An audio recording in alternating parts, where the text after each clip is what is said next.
The Water-Ouzel from The Mountains of California by John Muir. The waterfalls of the Sierra are frequented by only one bird, the ouzel or water thrush, Cinclus mexicanus. He is a singularly joyous and lovable little fellow, about the size of a robin, clad in a plain waterproof suit of bluish gray, with a tinge of chocolate on the head and shoulders. In form, he is about as smoothly plump and compact as a pebble that has been whirled in a pothole, the flowing contour of his body being interrupted only by his strong feet and bill, the crisp wingtips, and the up-slanted wren-like tail. Among all the countless waterfalls I have met in the course of 10 years' exploration in the Sierra, whether among the icy peaks or warm foothills, or in the profound Yosemitic canyons of the middle region, not one was found without its ouzel. No canyon is too cold for this little bird, none too lonely, provided it be rich in falling water. Find a fall or cascade or rushing rapid anywhere upon a clear stream, and there you will surely find its complementary ouzel, flitting about in the spray, diving in foaming eddies, whirling like a leaf among beaten foam bells, ever vigorous and enthusiastic, yet self-contained, and neither seeking nor shunning your company. Water-Ouzel, diving and feeding.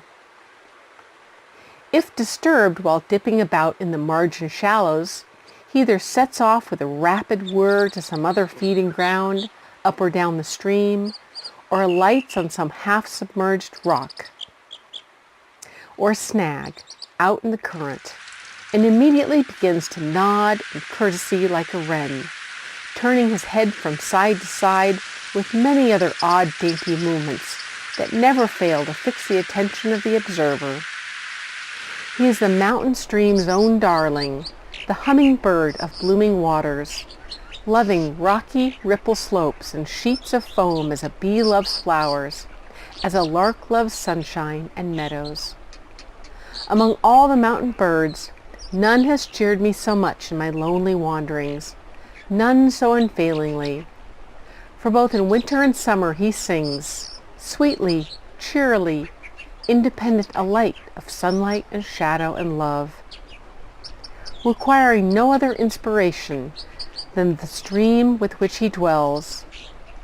While water sings, so must he, in heat or cold, calm or storm, ever tuning his voice in sure accord, low in the drought of summer and the drought of winter, but never silent. During the golden days of Indian summer, after most of the snow has melted and the mountain streams have become feeble, a succession of silent pools linked together by shallow, transparent currents and strips of silvery lacework. Then the song of the ouzel is at its lowest ebb. But as soon as the winter clouds have bloomed and the mountain treasuries are once more resplendent with snow, the voice of the streams and ouzels increase in strength and richness until the flood season of early summer. Then the torrents chant their noblest anthems, and then is the flood time of our songster's melody. As for weather, dark days and sun days are the same to him. The voices of most songbirds, however joyous, suffer a long winter eclipse, but the ouzel sings on through all the seasons and every kind of storm. Indeed, no storm can be more violent than those of the waterfalls in the midst of which he delights to dwell. However dark and boisterous the weather, snowing, blowing, or cloudy, all the same he sings, and with never a note of sadness. No need of spring sunshine to thaw his song, for it never freezes. Never shall you hear anything wintry from his warm breast. No pinched cheeping, no wavering notes between sorrow and joy. His mellow, fluty voice is ever tuned to downright gladness, as free from dejection as cock crowing. It is pitiful to see wee frost-pinched sparrows on cold mornings in the mountain groves, shaking the snow from their feathers and hopping about as if anxious to be cheery, then hastening back to their hidings out of the wind, puffing out their breast feathers over their toes and subsiding among the leaves, cold and breakfastless, while the snow continues to fall and there is no sign of clearing. But the ouzel never calls forth a single touch of pity, not because he is strong to endure, but rather because he seems to live a charmed life beyond the reach of every influence that makes endurance necessary. One winter morning, when Yosemite Valley was swept its length from west to east by a cordial snowstorm, I sallied forth to see what I might learn and enjoy. A sort of gray, glooming like darkness filled the valley. The huge walls were out of sight. All ordinary sounds were smothered, and even the loudest booming of the falls was at times buried beneath the roar of the heavy-laden blast. The loose snow was already over 5 feet deep on the meadows, making extended walks impossible without the aid of snowshoes. I found no great difficulty, however, in making my way to a certain ripple on the water where one of my ouzels lived. He was at home, busily gleaning his breakfast among the pebbles of a shallow portion of the margin, apparently unaware of anything extraordinary in the weather. Presently he flew out to a stone against which the icy current was beating, and turning his back to the wind, sang as delightfully as a lark in springtime. After spending an hour or two with my favorite, I made my way across the valley, boring and wallowing through the drifts, to learn as definitively as possible how the other birds were spending their time. The Yosemite birds are easily found during the winter because all of them, excepting the ouzel, are restricted to the sunny north side of the valley, the south side being constantly eclipsed by the great frosty shadow of the wall. And because the Indian canyon groves, from their peculiar exposure, are the warmest, the birds congregate there, more especially in severe weather.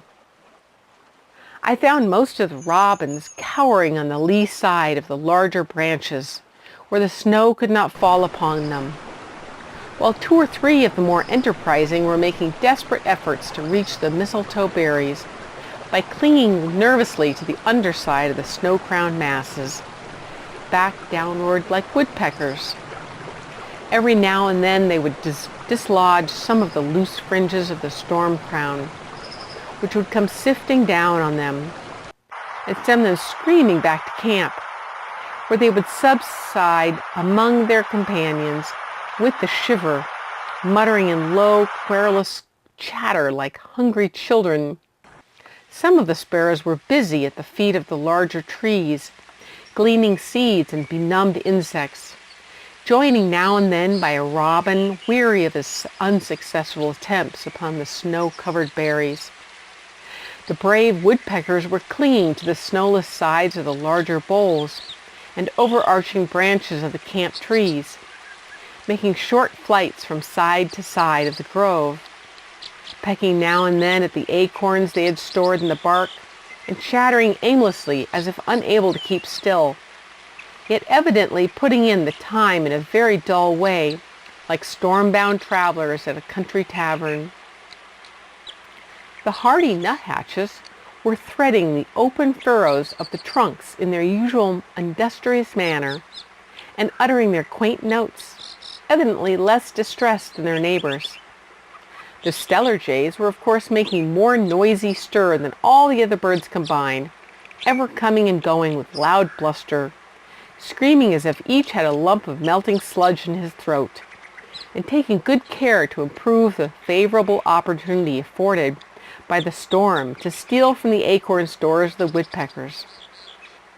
I also noticed one solitary gray eagle braving the storm on the top of a tall pine stump just outside the main grove. He was standing bolt upright with his back to the wind, a tuft of snow piled on his square shoulders, a monument of passive endurance. Thus, every snowbound bird seemed more or less uncomfortable, if not in positive distress.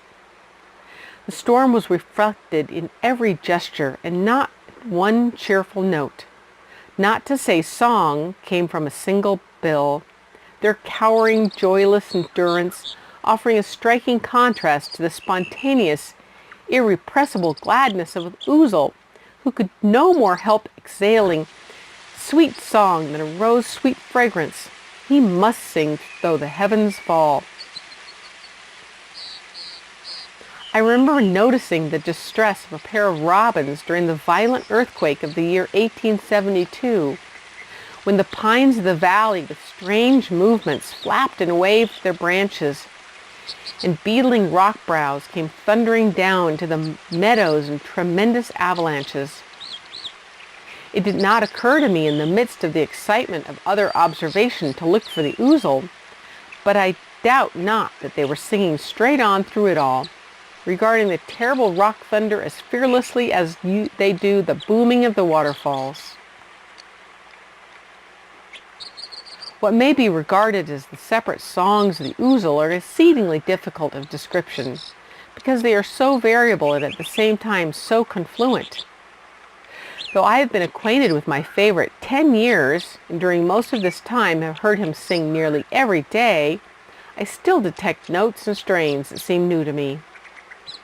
Nearly all of his music is sweet and tender, lapsing from his round breast like water over the smooth lip of a pool, then breaking farther on into a sparkling foam of melodious notes, which glow with subdued enthusiasm, yet without expressing much of the strong, gushing ecstasy of the bobolink or skylarks.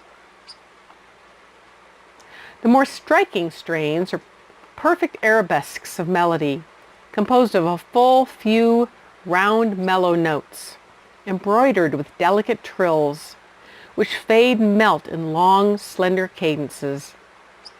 In a general way, his music is that of the streams, refined and spiritualized.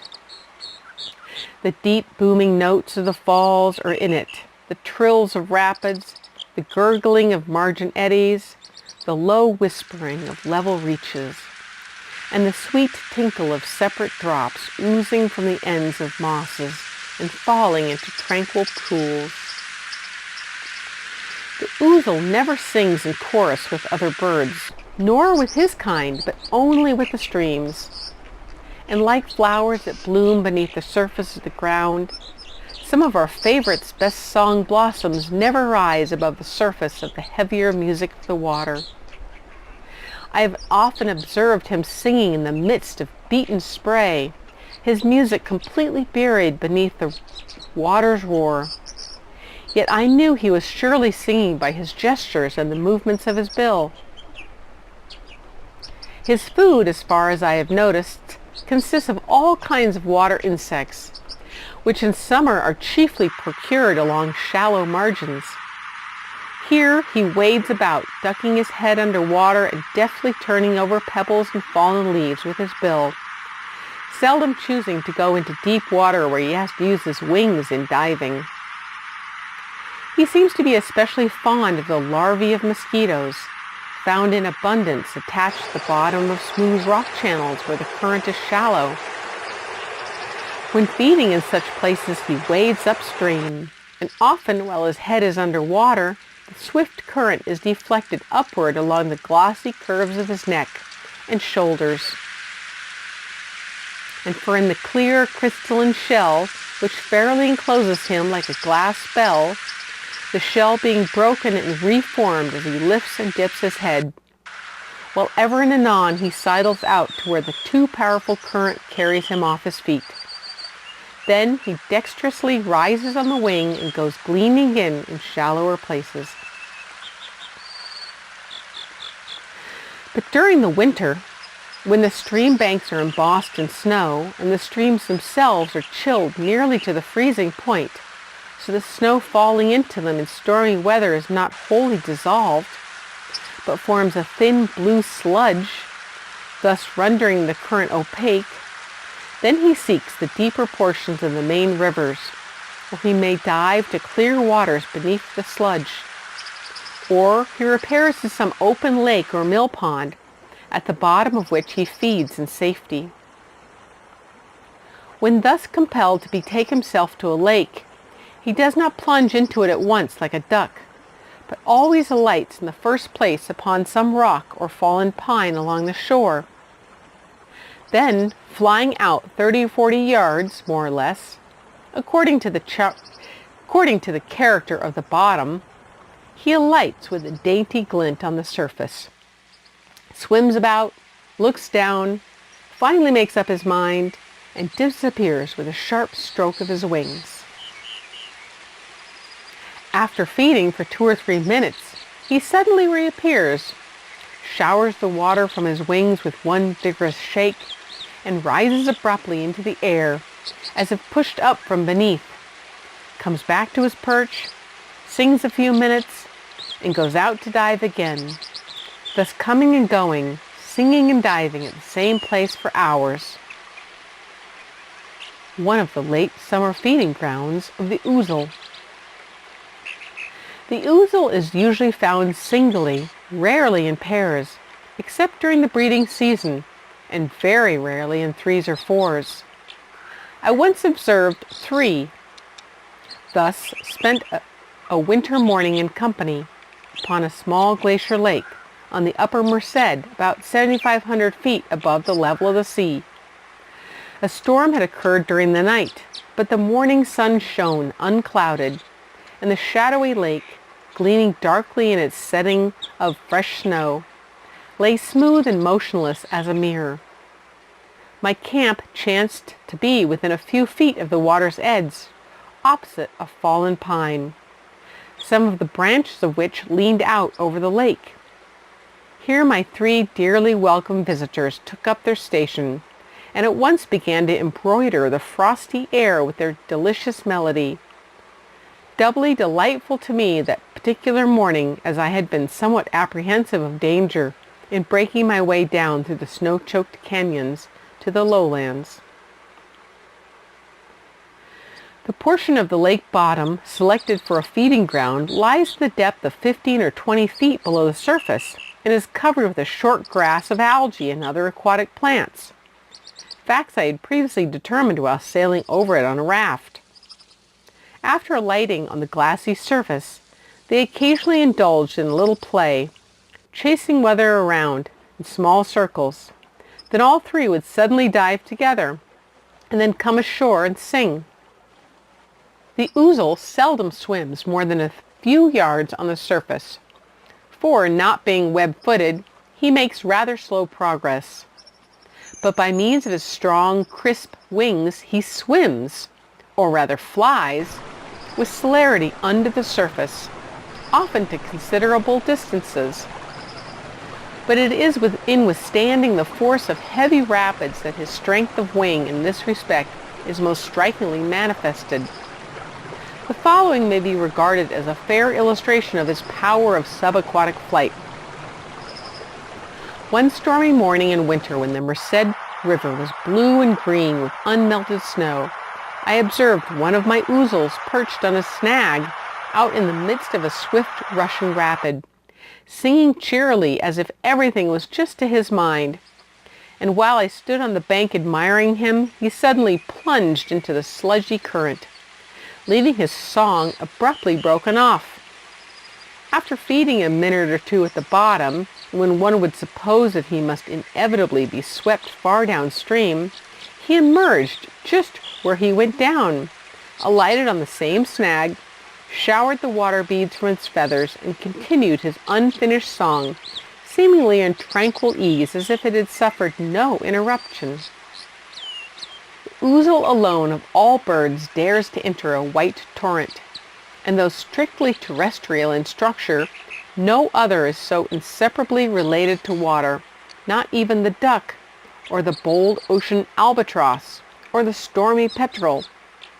For ducks go ashore as soon as they've finished feeding in undisturbed places, and very often make long flights overland from lake to lake or field to field. The same is true of most other aquatic birds. But the ouzel, born on the brink of a stream, or on a snag or boulder in the midst of it, seldom leaves it for a single moment. For notwithstanding he is often on the wing, he never flies overland, but whirs with rapid quail-like beats above the stream, tracing all of its windings. Even when the stream is quite small, say from 5 to 10 feet wide, he seldom shortens his flight by crossing a bend, however abrupt it may be. And even when disturbed by meeting someone on the bank, he prefers to fly over one's head, to dodging out over the ground.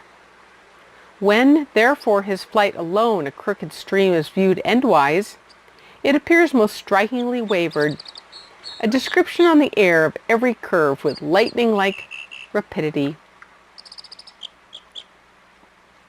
The vertical curves and angles of the most precipitous torrents he traces with the same rigid fidelity, swooping down the inclines of cascades, dropping sheer over dizzy falls amid the spray, and descending with the same fearlessness and ease, seldom seeking to lessen the steepness of the acclivity by beginning to ascend before reaching the base of the fall.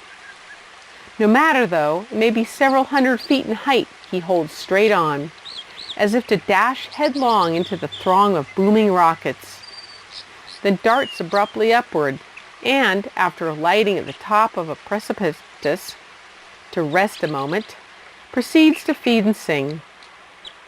His flight is solid and impetuous, without any intermissions of wing beats. One homogeneous buzz, like that of a laden bee on its way home.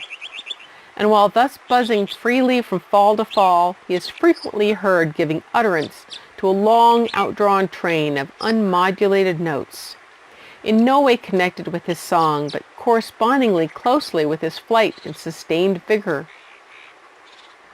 Were the flights of all the ouzels in the Sierra traced on a chart, they would indicate the direction of the flow of the entire system of ancient glaciers, from about the period of the breaking up of the last ice sheet until near the close of the glacial winter, because the streams which the ouzels so rigidly follow are, with the unimportant exception of a few side tributaries, all flowing in channels eroded for them out of the solid flack of the range by the vanished glaciers. The streams tracing the ancient glaciers, the ouzels tracing the streams. Nor do we find so complete compliance to glacial conditions in the life of any other mountain bird or animal of any kind. Bears frequently accept the pathways laid down by glaciers as the easiest to travel, but they often leave them and cross over from canyon to canyon. So also most of the birds trace the moraines to some extent, because the forests are growing on them. But they wander far, crossing the canyons from grove to grove, and draw exceedingly angular and complicated courses. The ouzel's nest is one of the most extraordinary pieces of bird architecture I ever saw. Odd and novel in design, perfectly fresh and beautiful, and in every way worthy of the genius of the little builder. It is about 1 foot in diameter, round and bossy in outline, with a neatly arched opening near the bottom, somewhat like an old-fashioned brick oven or Hottentot's hut. It is built almost exclusively of green and yellow mosses, chiefly the beautiful fronded hypnum that covers the rocks and old drift logs in the vicinity of waterfalls. These are deftly interwoven and felted together into a charming little hut, and so situated that many of the outer mosses continue to flourish as if they had not been plucked. A few fine, silky-stemmed grasses are occasionally found interwoven with the mosses, but with the exception of a thin layer lining the floor, their presence seems accidental, as they are of a species found growing with the mosses and are probably plucked with them. The site chosen for this curious mansion is usually some little rock shelf within reach of the lighter particles of the spray of a waterfall, so that its walls are kept green and growing, at least during the time of high water. No harsh lines are present by any portion of the nest as seen in place. But when removed from its shelf, the back and bottom, and sometimes a portion of the top, is found quite sharply angular, because it is made to conform to the surface of the rock upon which and against which it is built. The little architect always taking advantage of slight crevices and protuberances that may chance to offer, to render his structure stable by means of a kind of gripping and dovetailing. In choosing a building spot, concealment does not seem to be taken into consideration. Yet, notwithstanding, the nest is large and guilelessly exposed to view. It is far from being easily detected, chiefly because it swells forward like any other bulging moss cushion, growing naturally in such situations. This is more especially the case where the nest is kept fresh by being well sprinkled. Sometimes these romantic little huts have their beauty enhanced by rock ferns and grasses that spring up around the mossy walls or in front of the door sill, dripping with crystal beads. Furthermore, at certain hours of the day, when the sunshine is poured down at the required angle, the whole mass of the spray enveloping the fairy establishment is brilliantly irised, and it is through so glorious a rainbow atmosphere as this that some of our blessed ouzels obtain their first peep at the world. Ouzels seem so completely part and parcel of the streams they inhabit, they scarce suggest any other origin than the stream themselves, and one might almost be pardoned in fancying they come direct from the living waters, like flowers from the ground. At least, from whatever cause, it never occurred to me to look for their nests until more than a year after I had made the acquaintance of the birds themselves, although I found one the very day on which I began the search. In making my way from Yosemite to the glaciers at the heads of the Merced and Tuolumne rivers, I camped in a particularly wild and romantic portion of the Nevada Canyon, where in previous excursions I had never failed to enjoy the company of my favorites, who were attracted there, no doubt, by the safe nesting places in the shelving rocks, and by the abundance of food and falling water. The river, for miles above and below, consists of a succession of small falls, from 10 to 60 feet in height, connected by flat, plume-like cascades that go flashing from fall to fall, free and almost channelless over waving folds of glacial, polished granite.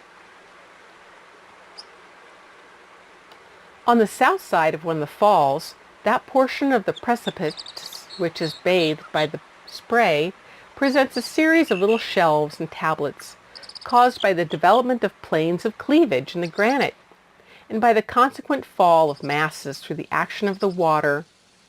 Now here, said I, of all places, is the most charming spot for an ouzel's nest. Then carefully scanning the fretted face of the precipice through the spray, I at length noticed a yellowish moss cushion growing on the edge of a level tablet within 5 or 6 feet of the water folds of the fall. But apart from the fact that it being situated where one acquainted with the lives of ouzels would fancy an ouzel nest ought to be, there was nothing in its appearance visible at first to distinguish it from other bosses of rock moss, similarly situated with reference to perennial spray. And it was not until I had scrutinized it again and again, and had removed my shoes and stockings, and crept along the face of the rock, within 8 or 10 feet of it, that I could decide certainly whether it was a nest or a natural growth. In these moss huts, 3 or 4 eggs are laid, white like foam bubbles, and well may the little birds hatched from them sing water songs, for they hear them all their lives, and even before they are born. I have often observed the young, just out of the nest, making their odd gestures, and seeming in every way as much at home as their experienced parents, like young bees on their first excursions to the flower fields. No amount of familiarity with people and their ways seems to change them in the least. To all appearance their behavior is just the same on seeing a man for the first time as when they have seen him frequently. The ouzel at home. On the lower reaches of the rivers, where mills are built, they sing on through the din of the machinery and all the noisy confusion of dogs, cattle, and workmen.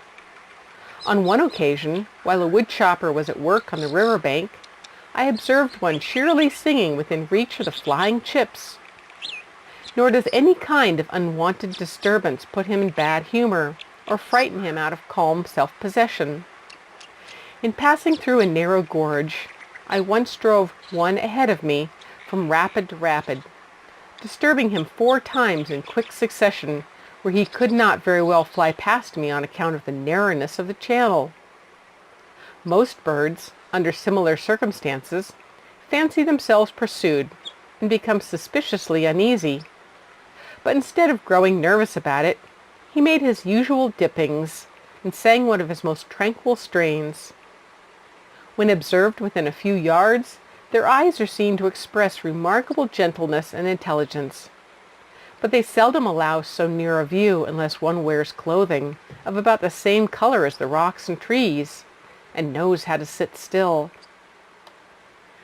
On one occasion, while rambling along the shore of a mountain lake, where the birds, at least those born that season, had never seen a man, I sat down to rest on a large stone close to the water's edge, upon which it seemed the ouzels and sandpipers were in the habit of alighting when they came to feed on that part of the shore, and some of the other birds also when they came down to wash or drink. In a few minutes, along came a whirring ouzel and alighted on the stone beside me, within reach of my hand. Then suddenly observing me, he stooped nervously as if about to fly on the instant, but as it remained as motionless as a stone, he gained confidence and looked me steadily in the face for about a minute, then flew quietly to the outlet and began to sing. Next came a sandpiper and gazed at me with much the same guileless expression of eye as the ouzel. Lastly, down with a swoop came a Steller's jay out of a fir tree, probably with the intention of moistening his noisy throat. But instead of sitting confidently as my other visitors had done, he rushed off at once, nearly tumbling heels over head into the lake. In his suspicious confusion and with loud screams, roused the neighborhood. Love for songbirds and their sweet human voices appears to be more common and unfailing than love for flowers. Everyone loves flowers to some extent, at least in life's fresh morning, attracted by them as instinctively as hummingbirds and bees. Even the young Digger Indians have sufficient love for the brightest of those found growing on the mountains to gather them and braid them as decorations for their hair. And I was glad to discover, through the few Indians that could be induced to talk on the subject, that they have names for the wild rose and the lily and other conspicuous flowers, whether available as food or otherwise. Most men, however, whether savage or civilized, become apathetic toward all plants that have no other apparent use than the use of beauty. But fortunately, one's first instinctive love of songbirds is never wholly obliterated, no matter what the influences upon our lives may be. I have often been delighted to see a pure, spiritual glow come into the countenances of hard businessmen and old miners when a songbird chanced to alight near them. Nevertheless, the little mouthful of meat that swells out of the breasts of some songbirds is too often the cause of their death. Larks and robins in particular are brought to market in hundreds. But fortunately, the ouzel has no enemy so eager to heat his little body as to follow him into the mountain solitudes. I never knew him to be chased, even by hawks. An acquaintance of mine, a sort of foothill mountaineer, had a pet cat, a great, dozy, overgrown creature, about as broad shoulders as a lynx. During the winter, while the snow lay deep, the mountaineer sat in his lonely cabin among the pines, smoking his pipe and wearing the dull time away. Tom was his sole companion, sharing his bed and sitting behind him on a stool, with much the same drowsy expression of eye as his master. The good-natured bachelor was content with his hard-faced fare of soda bread and bacon, But Tom, the only creature in the world acknowledging dependence on him, must needs be provided with fresh meat. Accordingly, he bestirred himself to contrive squirrel traps and waded the snowy woods with his gun, making sad havoc among the few winter birds, sparing neither robin, sparrow, nor tiny nuthatch, and the pleasure of seeing Tom eat and grow fat was his great reward. One cold afternoon while hunting along the riverbank, he noticed a plain feathered little bird skipping about in the shallows and immediately raised his gun. But just then the confiding songster began to sing, and after listening to his summery melody, the charmed hunter turned away, saying, "Bless your little heart, I can't shoot you, not even for Tom." Even so far north as icy Alaska, I have found my glad singer. When I was exploring the glaciers between Mount Fairweather and the Stikine River one cold day in November, after trying in vain to force a way through the innumerable icebergs of Sum Dum Bay to the great glaciers at the head of it, I was weary and baffled and sat resting in my canoe, convinced at last that I would have to leave this part of my work for another year. Then I began to plan my escape to open water before the young ice which was beginning to form should shut me in. While I thus lingered, drifting with the bergs in the midst of these glooming forebodings and all the terrible glacial desolation and grandeur, I suddenly heard the well-known whir of an ouzel's wings, and, looking up, I saw my little comforter coming straight across the ice from the shore. In a second or two, he was with me, flying 3 times around my head with a happy salute, as if saying, "Cheer up, old friend, you see, I'm here and all's well." Then he flew back to the shore, alighted on the topmost jag of a stranded iceberg, and began to nod and bow, as though he were one of his favorite boulders in the midst of a sunny Sierra cascade. The species is distributed all along the mountain ranges of the Pacific coast, from Alaska to Mexico and east to the Rocky Mountains. Nevertheless, it is as yet comparatively little known. Audubon and Wilson did not meet it. Swainson was, I believe, the first naturalist to describe a specimen from Mexico. Specimens were shortly afterward procured by Drummond near the sources of the Athabasca River, between the 54th and 56th parallels, and has been collected by nearly all of the numerous exploring expeditions undertaken of late through our western states and territories, for it never fails to engage the attention of naturalists in a very particular manner. Such then is our little Cinclus, beloved of everyone who is so fortunate to know him. Tracing on strong wing every curve of the most precipitous torrents from one extremity of the Sierra to the other, not fearing to follow them through their darkest gorges or coldest snow tunnels, acquainted with every waterfall, echoing their divine music, and throughout the whole of their beautiful lives, interpreting all that we in our unbelief call terrible in the utterances of torrents and storms, as only varied expressions of God's eternal love.